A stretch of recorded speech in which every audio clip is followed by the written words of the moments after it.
Kalena dhamma sawanang etamang kalamutamang.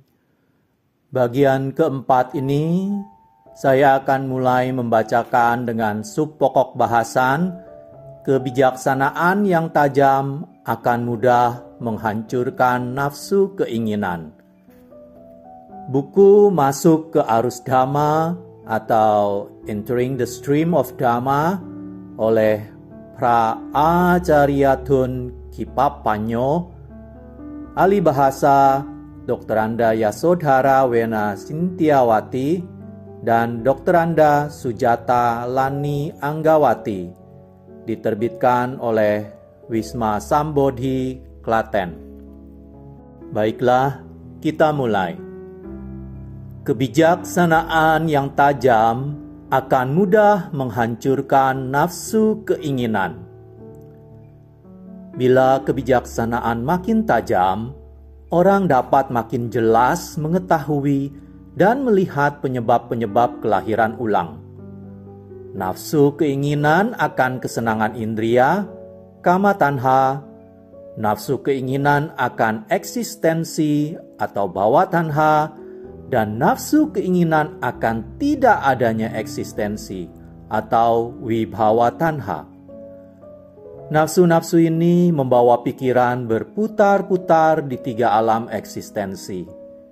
Jika kita dapat menghancurkan tiga jenis nafsu keinginan ini dari pikiran, siklus kelahiran akan terputus dan tidak akan ada lagi dukkha.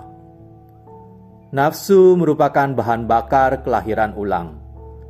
Jika nafsu-nafsu itu melekat erat di pikiran, dan pikiran melekati nafsu-nafsu itu, maka kemelekatan ini akan membawa kita kembali ke dunia tanpa henti.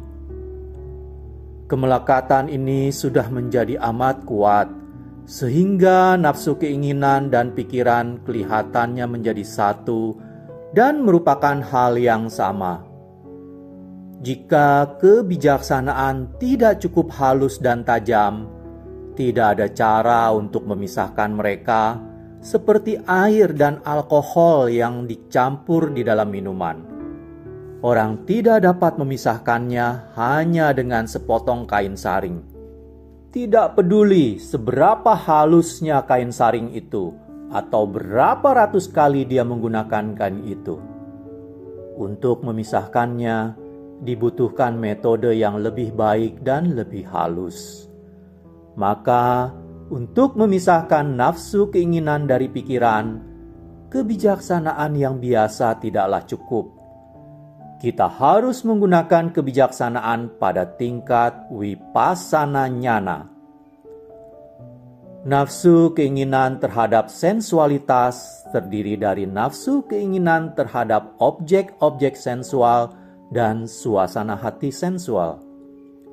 Objek-objek sensual termasuk uang, harta kekayaan, dan benda fisik, baik yang hidup maupun yang tidak hidup. Suasana hati sensual mencakup emosi yang kuat, nafsu, kenikmatan indria, terpikat pada lawan jenis, dan suasana-suasana hati sensual lainnya. Nafsu keinginan akan eksistensi berarti keinginan untuk dilahirkan di suatu keadaan tertentu. Misalnya, beberapa orang ingin dilahirkan sebagai manusia karena mereka ingin bersama lagi dengan teman-teman dan sanak keluarganya. Mereka merasa hangat dan bahagia di antara orang-orang yang mereka cintai dan tidak ingin berpisah dari mereka. Jika salah satu meninggal dunia, mereka akan merasa sangat tersiksa. Inilah keadaan pikiran yang melekat pada keadaan eksistensinya sendiri. Kehilangan siapapun yang dicintai pasti akan membawa kesedihan yang besar. Selain itu, ada orang yang sangat ingin berada di dalam alam-alam surgawi. Ini semua merupakan jenis keinginan untuk eksistensi. Keinginan untuk non-eksistensi merupakan keinginan untuk tidak dilahirkan kembali dalam keadaan tertentu. Misalnya, mereka yang berada di surga atau di alam arupa berada di dalam keadaan eksistensi yang bahagia. Dan dengan demikian, tidak ingin dilahirkan lagi sebagai manusia. Mereka yang berada di alam manusia tidak ingin dilahirkan lagi di alam binatang atau alam peta atau makhluk halus yang kelaparan. Ini semua merupakan bentuk nafsu keinginan akan non-eksistensi karena takut dilahirkan di suatu alam yang tidak diinginkan. Pikiran yang diilhami dengan ketiga jenis nafsu keinginan ini tersesat di dalam tiga alam eksistensi. Untuk menangani pikiran yang penuh nafsu keinginan seperti ini, orang harus menggunakan kebijaksanaan untuk menghancurkan kebodohan batin di pikiran dan melepaskan pikiran dari nafsu keinginan. Makin kuat nafsu keinginan dan kemelekatan itu, makin banyak kebijaksanaan yang dibutuhkan. Kebijaksanaan dapat memperingatkan pikiran yang bodoh agar waspada dan menyadari pemahaman yang salah, penderitaan yang diakibatkannya, dan bahaya nafsu. Selama pikiran masih dikuasai nafsu, kebijaksanaan harus terus-menerus digunakan untuk meyakinkan pikiran bahwa duka kelahiran, usia tua, sakit, dan mati semuanya berasal dari nafsu. Ajarlah pikiran untuk memahami duka seperti orang tua mengajar anaknya. Orang tua dapat menderita jika anak-anak mereka tidak tahu apa yang benar atau salah. Jika mereka bertingkah laku salah karena ketidaktahuan dan kesalahpahaman. Karena itu, orang tua perlu mengajar dan membimbing anak mereka ke arah yang benar. Dengan demikian, anak-anak akan belajar dan tahu bagaimana bertingkah laku. Siswa Dhamma harus menggunakan kebijaksanaan untuk mengajar pikiran agar dapat melihat moha di dalam semua nafsu sensual yang melibatkan penglihatan, pendengaran, penciuman, pengecap, dan sensasi-sensasi sentuhan, agar dapat mengenal akibat-akibatnya yang merugikan dan menyadari bahwa kelahiran adalah dukkha. Para siswa harus merenungkan dukkha mereka sendiri dengan kebijaksanaan. Mereka harus mengingatkan diri akan kekerasan-kekerasan hidup yang telah mereka alami. Semua ini perlu direnungkan dengan bijaksana. Anda harus menggunakan kebijaksanaan untuk merenungkan dukkha dan kemudian mengajar pikiran. Beginilah cara nafsu menyebabkan dukkha di pikiran. Inilah jenis dukkha yang ada jika kita dilahirkan. Bila Anda sering mengajar pikiran dengan cara ini, lambat laun pikiran akan memahami dan menerima penalaran kebijaksanaannya. Dan akan memperoleh kebijaksanaan pemahaman di dalam pikiran itu sendiri. Pikiran akan melihat fakta bahwa ia telah menjadi bodoh karena mengikuti nafsu-nafsunya. Ketika pikiran mengetahui dan melihat dukkha serta kerugian yang disebabkan oleh nafsu keinginan, pikiran itu sendirilah yang akan melepas nafsu-nafsu yang ada di dalamnya. Sukses dapat dicapai di dalam kehidupan ini. Sebagai pengikut Dhamma, Anda harus selalu waspada dan penuh perhatian, karena Anda tidak tahu berapa banyak waktu yang masih Anda miliki di dalam kehidupan ini. Anda harus meningkatkan usaha untuk mencapai Dhamma setinggi mungkin. Jika Anda memiliki keyakinan yang kuat serta menggunakan sati dan kebijaksanaan untuk merenungkan segala hal, maka pencapaian Dhamma di dalam kehidupan ini bukan hal yang mustahil. Tetapi Anda harus mengerahkan seluruh usaha ke dalam praktek, sekalipun hal ini mengubah kehidupan Anda.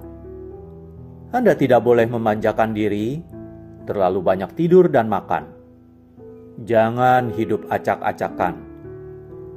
Waspadalah selalu dan carilah strategi-strategi yang benar untuk mengajar pikiran dengan bijaksana. Pikiran Anda sebenarnya sangat buta mengenai Dhamma, sehingga Anda harus mengajarnya agar tahu dan dapat menerima kebenaran akan dukkha, anicca, dan anatta. Luruskan pandangan pikiran tentang 4 elemen dan 5 khandha yang secara salah telah diterima sebagai diri. Luruskan pandangan pikiran tentang kemelekatan terhadap hal-hal yang Anda nyatakan sebagai milik Anda. Ajarlah pikiran lewat penglihatan, pendengaran, penciuman, pengecapan, sensasi-sensasi sentuhan, dan objek-objek mental yang Anda sukai yang sebenarnya dapat menyebabkan dukkha. Kesenangan duniawi apapun yang dianggap hebat oleh masyarakat harus Anda gunakan sebagai bahan perenungan sampai Anda menyadari bahwa kesenangan itu akan menyebabkan dukkha. Meskipun tidak mudah melepaskan pikiran dari kenikmatan semacam itu, karena pikiran telah sangat lama buta, Anda harus berulang-ulang merenungkan hal ini sampai Anda terbiasa dan perenungan itu menjadi kebiasaan. Tidak ada cara yang dapat membebaskan pikiran dari pemahaman yang salah dalam waktu yang singkat. Anda perlu sering-sering mengajar pikiran. Lambat laun, pikiran akan tahu dan dapat melihat kebenaran. Kebijaksanaan pada tahap ini hanyalah kebijaksanaan dasar yang belum seluruhnya efektif. Kebijaksanaan ini masih berada di tingkat pemahaman sifat sebab dan akibat, yang merupakan awal dari jalan mulia berunsur 8, pandangan benar dan pikiran benar. Ibaratnya, baru tahap pemeriksaan sebelum membangun jalan. Pemeriksaan ini melibatkan penandaan rute dan perencanaan anggaran untuk memastikan bahwa pembangunan dapat maju tanpa ada masalah. Pandangan benar dan pikiran benar membuka jalan menuju pencapaian kesucian dan nibbana. Perencanaan inilah yang akan menentukan arah Anda sejak dari awal. Pastikan bahwa Anda telah benar-benar mengetahui arti pandangan benar. Pandangan apa yang benar? Apakah arti pikiran benar? Buah-buah pikir apa yang benar? Terlebih dahulu, Anda harus membuat rencana dengan bijaksana.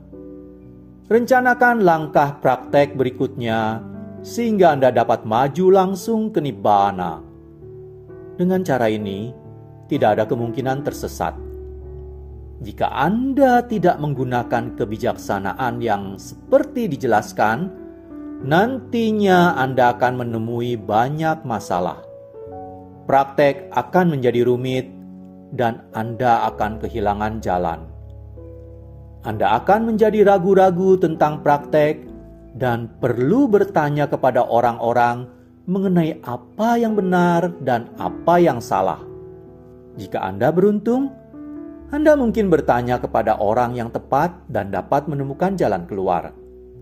Tetapi jika Anda bertanya kepada orang yang buta, yang juga tersesat seperti Anda lagi-lagi berputar-putar dalam lingkaran dan tidak akan pernah menemukan jalan keluar selama hidup Anda. Perkembangan kebijaksanaan adalah proses rasional. Vipassana adalah kebijaksanaan yang muncul dari dalam pikiran. Pikiran memahami dan menerima hubungan sebab akibat sebagaimana dianalisis oleh kebijaksanaan. Ketika merenung dengan bijaksana, pikiran memahami kebenaran akan anicca, dukkha, dan anatta. Ketika pikiran dan kebijaksanaan bekerja sama demikian ini, hal itu disebut praktek vipassana. Bila pikiran melihat makin jelas, kebijaksanaan menjadi semakin jernih. Ketika kebijaksanaan tumbuh lebih terang, pikiran tumbuh lebih terang juga. Kebijaksanaan adalah bagaikan sinar. Jika suatu ruangan tidak memiliki sinar sama sekali, tak seorang pun dapat bekerja di sana. Jika ada sedikit sinar, pekerjaan dapat dilakukan tetapi agak lamban. Jika ada lebih banyak sinar, lebih banyak pekerjaan yang dapat diselesaikan. Dan jika ruangan itu terang benderang, maka pekerjaan dapat diselesaikan dengan cepat. Orang yang tidak tahu cara berlatih dan yang kebijaksanaan dhammanya tidak cukup tajam untuk dapat berpraktek dengan benar, harus mempelajari dhamma dan merenungkannya sampai dia yakin metode mana yang benar. Dia harus belajar dari orang lain untuk memastikan jalan pelatihan mana yang benar, dan kemudian mempraktekannya secara terus-menerus. Dengan demikian, lambat laun dia akan tahu dan melihat kebenaran. Jika dia mulai dengan strategi yang baik, kebijaksanaannya akan menumbuhkan suatu penalaran yang benar, dan lambat laun praktek akan memperoleh momentum. Pada tingkat ini, praktek tidak lepas dari hal-hal mendasar dan akan berhasil baik karena pengetahuan dan kebijaksanaan orang itu mulai didasari oleh pandangan benar dan pikiran benar. Dengan kata lain, pandangan dan perenungannya berdasar pada jalan mulia berunsur 8. Ketika dia meningkatkan prakteknya, pengetahuannya akan kebenaran berkembang. Jika dia mempelajari strategi-strategi baru lagi, dia menjadi makin bijaksana dan makin tercerahkan. Dia mengetahui dan melihat makin banyak kebenaran dengan kepercayaan diri yang makin besar pula. Pastikan bahwa praktek Anda tidak menuju ke arah yang salah. Jika Anda tahu bagaimana memecahkan masalah, tidak akan ada kesalahpahaman. Hasilnya, konsentrasi yang Anda praktekkan itu akan merupakan konsentrasi benar. Jika Anda merenung dengan kebijaksanaan, kebijaksanaan itu akan sesuai dengan kebenaran. Apapun yang ingin Anda pahami, pemahaman Anda akan cukup nalar dan efektif, sehingga semua keraguan akan dhamma akan lenyap. Pada tingkat ini, praktek telah mencapai samatha atau konsentrasi dan vipassana atau kebijaksanaan yang benar, dan orang itu telah memasuki jalan mulia atau magga. Makin dia maju dengan teknik konsentrasi dan kebijaksanaan, makin dekat pula dia dengan kebijaksanaan transenden yang dapat diraih, yang memungkinkan dia masuk ke dalam arus dhamma. Kebijaksanaan transenden muncul di tahap ini. Kebijaksanaan transenden atau vipassana nyana muncul hanya pada pengikut dhamma yang sudah berada di tepi pencapaian kesucian. Setelah muncul, kebijaksanaan ini akan bertahan sampai orang itu sepenuhnya terbebaskan. Ini berarti tahu dan melihat secara benar atau nyana dasana dengan tingkat kebijaksanaan yang sepenuhnya jernih. Pada titik ini, kebenaran terungkap sepenuhnya dan orang itu tahu dengan jelas kebenaran akan dukkha, anicca, dan anatta. Tidak ada lagi misteri atau penghalang yang menyembunyikan kebenaran ini di pikirannya. tidak ada lagi pemahaman yang salah. Dia memiliki pengetahuan sempurna yang melarutkan semua keraguan. Pengetahuan pada saat pencerahan ini bukanlah pengetahuan biasa yang muncul dari kanda winyana. Ini merupakan pengetahuan khusus yang terjadi hanya pada mereka yang telah berlatih. Pengetahuan ini disebut Buddho, yang berarti yang tahu, yang telah sadar, dan yang telah berkembang. Buddho adalah mengetahui atau nyana, yang dibarengi melihat atau dasana. Maka ini disebut nyana dasana, yaitu pengetahuan bersama dengan visi, visi bersama dengan pengetahuan, mengenai segala hal seperti apa adanya. Melihat bagaimana kebaikan dan kejahatan berputar mengelilingi 3 alam kehidupan, alam indria, alam rupa, dan alam arupa. Pengetahuan ini melihat bagaimana ketiga alam ini saling mengkondisikan karena kebaikan dan kejahatan hanya dapat berputar di dalam siklus kelahiran ulang. Orang-orang terpedaya dalam siklus ini karena mereka terpedaya oleh kebaikan dan kejahatan. Mereka menginginkan kebahagiaan dan kesejahteraan yang datang sebagai akibat dari kebaikan. Tetapi ketika penyebab-penyebab kebaikan habis, mereka didorong oleh kotoran batin dan nafsu keinginan untuk melakukan tindakan-tindakan jahat, sehingga mereka berputar ke arah kejahatan. Jadi, kita harus memotong kemelekatan terhadap kedua sisi itu. Karena jika kita berusaha untuk melekat pada kebaikan, kejahatan pasti mengikuti bila terbangun. Pada saat ini, perenungan merefleksikan dukkha semua makhluk. Sebenarnya tidak ada satu tempat pun di dalam siklus yang terbebas dari dukkha. Selama pikiran memiliki nafsu keinginan, ia memiliki bahan bakar untuk dukkha yang datang bersama kelahiran. Pengetahuan pada titik ini akan melihat dengan jelas penyebab dukkha yang membawa kelahiran. Di sini, pemutusan nafsu keinginan bukan lagi merupakan masalah, bagaikan kegelapan yang dihalau oleh sinar. Pengetahuan ini dengan jelas akan melihat bagaimana makhluk telah berputar-putar di dalam 3 alam kehidupan. Penyebab utamanya adalah awija atau ketidaktahuan yang menyebabkan sangkara, bentuk-bentuk pikiran, faktor kehendak. Dari sangkara muncul winyana, kesadaran atau faktor spiritual. Dari winyana muncul nama rupa, materi dan batin. Nama rupa merupakan tempat bagi ayatana atau indriya.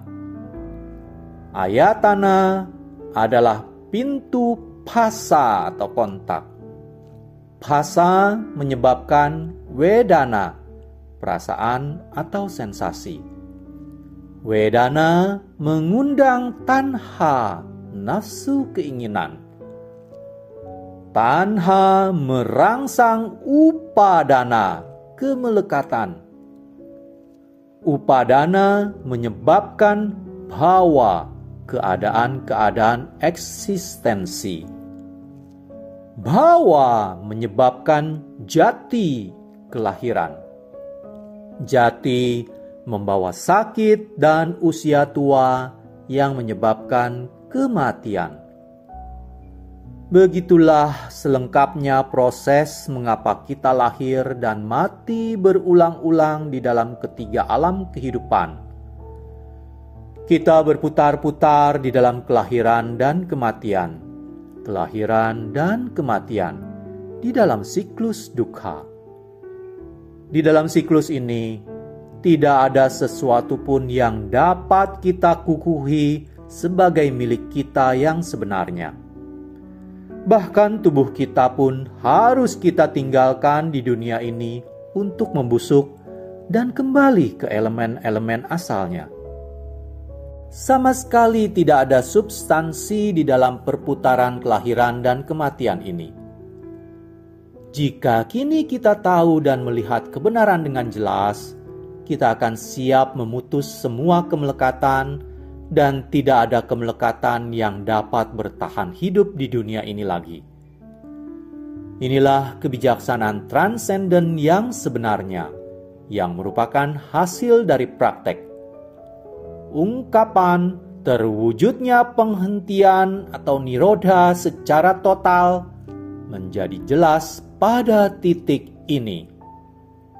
Tidak lagi ada rahasia di dunia ini, karena kebijaksanaan transenden cukup kuat untuk melebur semua pengetahuan yang salah dan pandangan yang salah di dalam pikiran utama. Jika kebijaksanaan ini muncul di dalam diri seseorang, ia akan menyingkirkan semua keraguan di dalam hatinya. Bahkan, seandainya Sang Buddha ada di sana, orang itu tidak perlu bertanya kepada beliau tentang hal itu, karena dia sepenuhnya mengetahui apa semuanya itu. Jadi, meskipun seseorang mendapatkan hasil dari praktek ini untuk pertama kalinya, dia akan mengetahui hal itu dengan sendirinya ketika pengetahuan itu muncul, tanpa harus minta dukungan penilaian siapapun.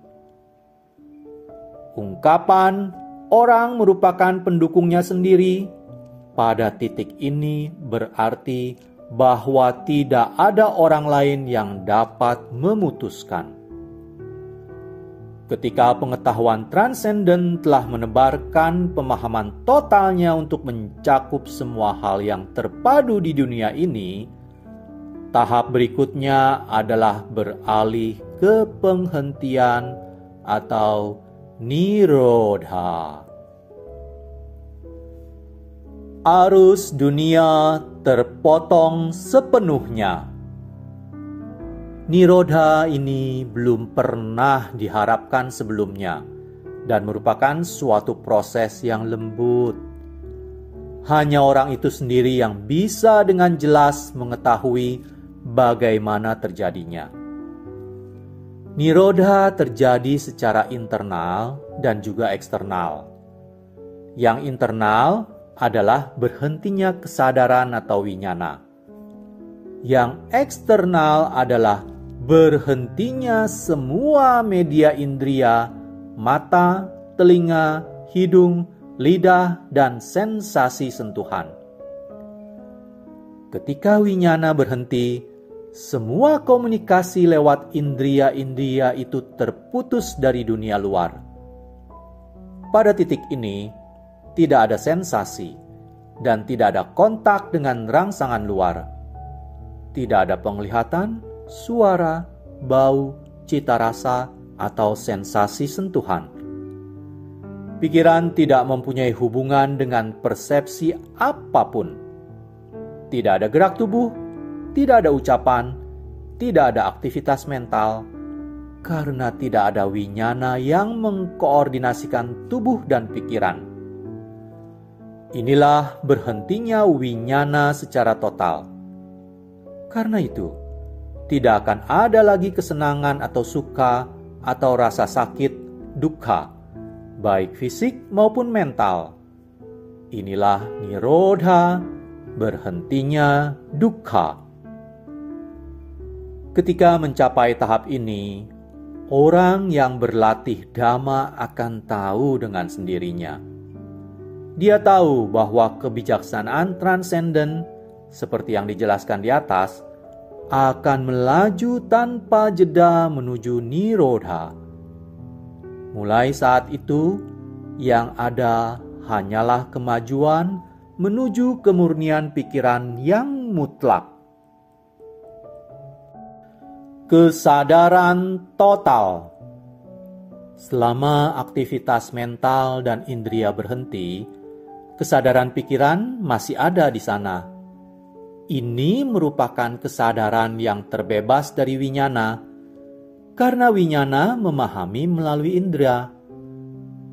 Inilah kesadaran yang berada di luar pengetahuan konvensional apapun juga.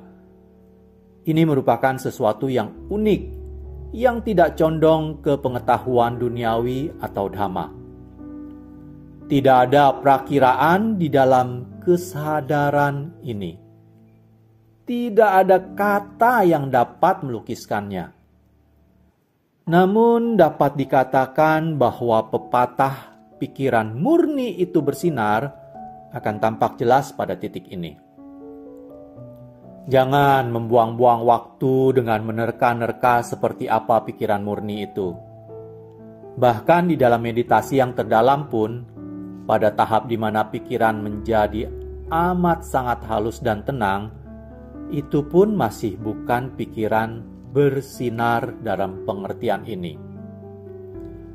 Pikiran apapun yang belum terpisah dari kotoran yang disebabkan oleh nafsu jasmani dan nafsu-nafsu lainnya tidak akan dapat mengalaminya. Tidak peduli betapapun halusnya pikiran berada di dalam konsentrasi, pikiran masih memiliki bahan bakar untuk kelahiran ulang. Keberanian muncul dan kekotoran batin terhapus dari pikiran. Setelah periode yang cukup lama, nirodha digantikan oleh suatu keberanian pikiran yang luar biasa.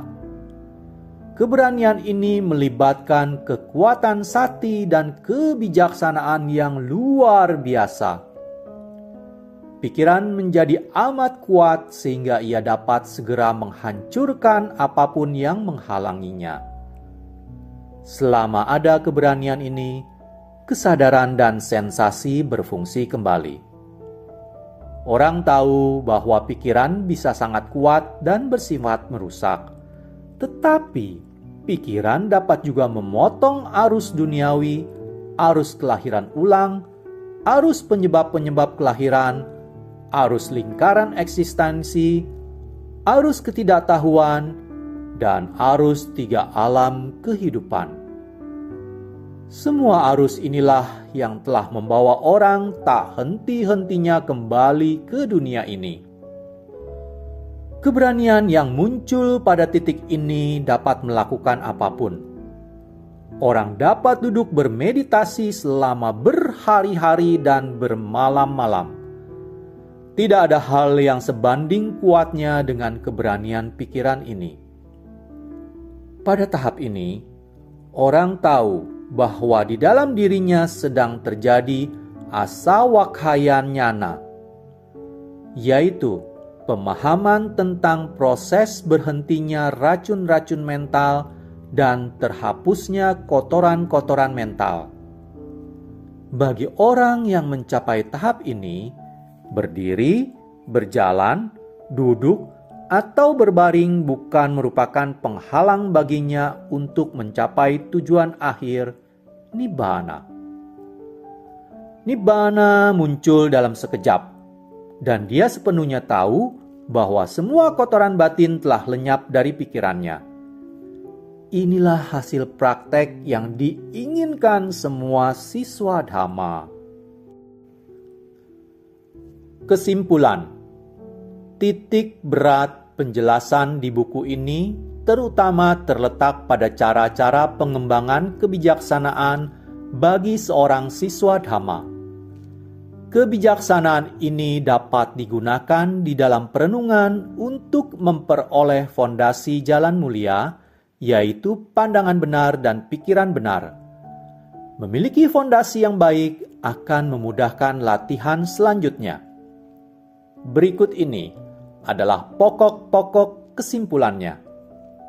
1. Teknik konsentrasi, misalnya mengulang suatu mantra, bertujuan mencapai pikiran yang damai, bukan bukan untuk visi neraka, surga, objek, atau manusia tertentu.